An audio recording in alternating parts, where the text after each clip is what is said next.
Bonjour, je vous propose sur cette séquence de faire le point sur la maladie du salarié. Donc la maladie du salarié, quelles sont les obligations du salarié malade, déclaratives notamment, quelle est l'incidence de la maladie sur les congés payés, l'incidence de la maladie sur le préavis, voilà les quelques questions qu'on évoquera donc à l'occasion de cette séquence.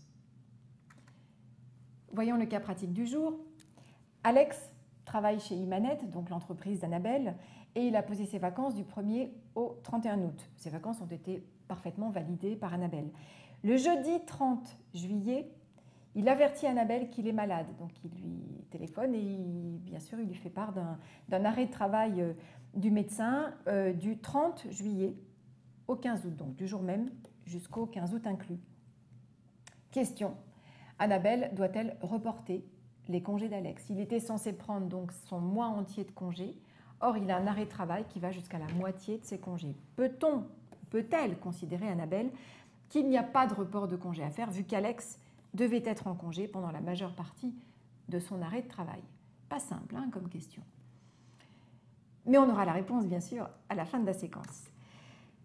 Alors, première obligation qui incombe au salarié malade, il doit faire une déclaration. Avant tout, il a une déclaration à faire. Il doit déclarer sa maladie à son employeur et à la sécurité sociale. Donc, il doit leur transmettre l'arrêt de travail qui a été rédigé par le médecin du travail. Et donc, le médecin du travail, non, par son médecin traitant, excusez-moi. Et donc, cette déclaration doit être faite dans le délai de 2 jours ouvrables suivant la date d'interruption du travail. Et c'est cette déclaration qui va justifier l'absence du salarié et qui va lui permettre de percevoir, le cas échéant, donc des indemnités de la sécurité sociale et de son employeur. Donc avant toute chose, la déclaration dans le délai de 2 jours ouvrables.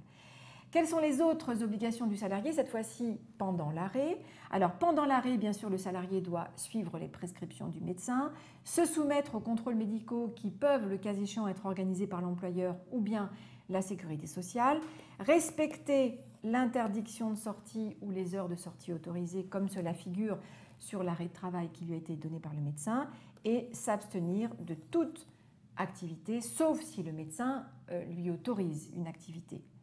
Alors précisément, je reviens sur ce point, le salarié peut-il avoir une activité pendant l'arrêt? En principe, non, aucune. Donc je répète, sauf accord express du médecin, le principe c'est que toute activité rémunérée ou non, et même limitée, même pendant les heures de sortie autorisées, est interdite. Donc cela concerne par exemple les activités associatives, les activités sportives, des travaux de peinture dans la maison, la réparation d'une voiture, les travaux de jardinage, etc., etc. Toute activité, en principe, rémunérée ou non, salariée ou non, est absolument interdite. Alors, quelle est l'incidence de la maladie sur une période d'essai? La règle est la suivante, la période d'essai ne peut pas être rompue du fait de la maladie, ce serait discriminatoire et donc une rupture fondée sur l'état de santé. Mais attention, la maladie au cours de la période d'essai ou pendant la période d'essai permet de prolonger la durée de l'essai d'une durée égale à celle de l'absence pour maladie. Mieux vaut que ce soit prévu sur le contrat et qu'on dise précisément que la période d'essai pourra être prolongée d'une durée équivalente à celle d'un arrêt de travail pour maladie, le cas échéant. C'est toujours mieux que ce soit écrit. Et donc, ça sera possible pour l'employeur de décaler finalement la date de fin de la période d'essai en cas de maladie pendant cette période. Et au retour du salarié, bien sûr, la rupture de la période d'essai redevient possible, ou tout au moins le mécanisme de la période d'essai reprend ses droits donc dès le retour de la personne dans les conditions habituelles. Quelle va être, seconde question, ou quelle peut être l'incidence de la maladie sur une période de congé payé? Alors là, ça va peut-être intéresser Annabelle. Lorsque l'arrêt maladie se produit avant les congés payés, autrement dit, avant la date de début des congés payés, dans ce cas-là, le salarié conserve son droit à congé et peut demander à en bénéficier à son retour. Il a droit en réalité au report de ses congés payés et ce même le cas échéant si la période de prise des congés est complètement expirée. Donc même s'il revient l'année prochaine parce que son arrêt de travail pour maladie finalement est extrêmement long ou alors il est renouvelé pendant une période importante et qu'il revient dans l'entreprise l'année prochaine, voire l'année suivante, il a droit toujours au report donc, de ces congés payés. Ils ne sont pas perdus, autrement dit. Alors, autre hypothèse, que se passe-t-il lorsque l'arrêt maladie se produit pendant les congés payés? Eh bien, pendant les congés payés, le salarié peut également reporter les jours de congé dont il n'a pas pu bénéficier pendant du fait de sa maladie. Ça suppose bien sûr dans ce cas-là que s'il tombe malade alors qu'il est déjà en congé, il est bien un certificat d'arrêt de travail du médecin qui dit précisément qu'il doit se reposer, il est en arrêt maladie du 1er au 5. Donc il doit avoir cet arrêt et avec cet arrêt qu'il transmettra à l'employeur, il pourra donc bénéficier d'un report de jours de congé. Donc on déduira de ces jours de congé les jours correspondant à l'absence pour maladie.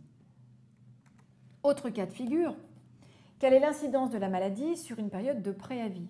Un salarié est en préavis de licenciement ou de démission, peu importe, il est en préavis et il tombe malade pendant son préavis. Eh bien, il faut savoir que l'arrêt de travail pour maladie n'interrompt pas le préavis.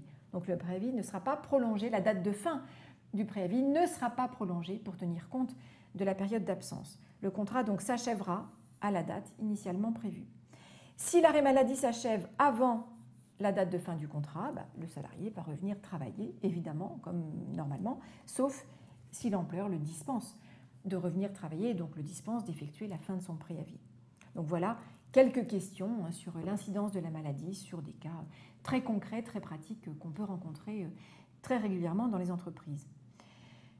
Voyons comment on peut répondre maintenant à Annabelle. Que pensez-vous donc de la question qui vous est présentée? Donc le salarié en question a donc un arrêt de travail qui commence juste avant la date à laquelle il devait commencer ses congés payés. Et donc il se termine normalement, en fonction de ce que prévoit le médecin, il va se terminer à la moitié donc, des congés payés prévus. Donc, comment lui répondre? On y a répondu, hein, entre parenthèses. Alors, dites-moi, que pensez-vous donc de cette histoire ou de la réponse qu'on doit donner donc à ce salarié et à Annabelle? Ben oui, vous êtes d'accord, hein, d'accord avec moi, Annabelle n'a pas trop le choix, n'a même pas le choix du tout. Le salarié dont le contrat de travail est déjà suspendu par un arrêt de travail pour maladie à la date du départ en congé conserve son droit à congé. Donc effectivement, le salarié, donc Alex, pourra demander à bénéficier ultérieurement donc, des 15 premiers jours de congé qui correspondent donc, finalement à son arrêt maladie. Donc Annabelle sera tenue de lui permettre de prendre ces jours de report qui correspondent donc à ces 15 premiers jours. Voilà. Et bien voilà pour cette séance. Rendez-vous très vite pour une autre.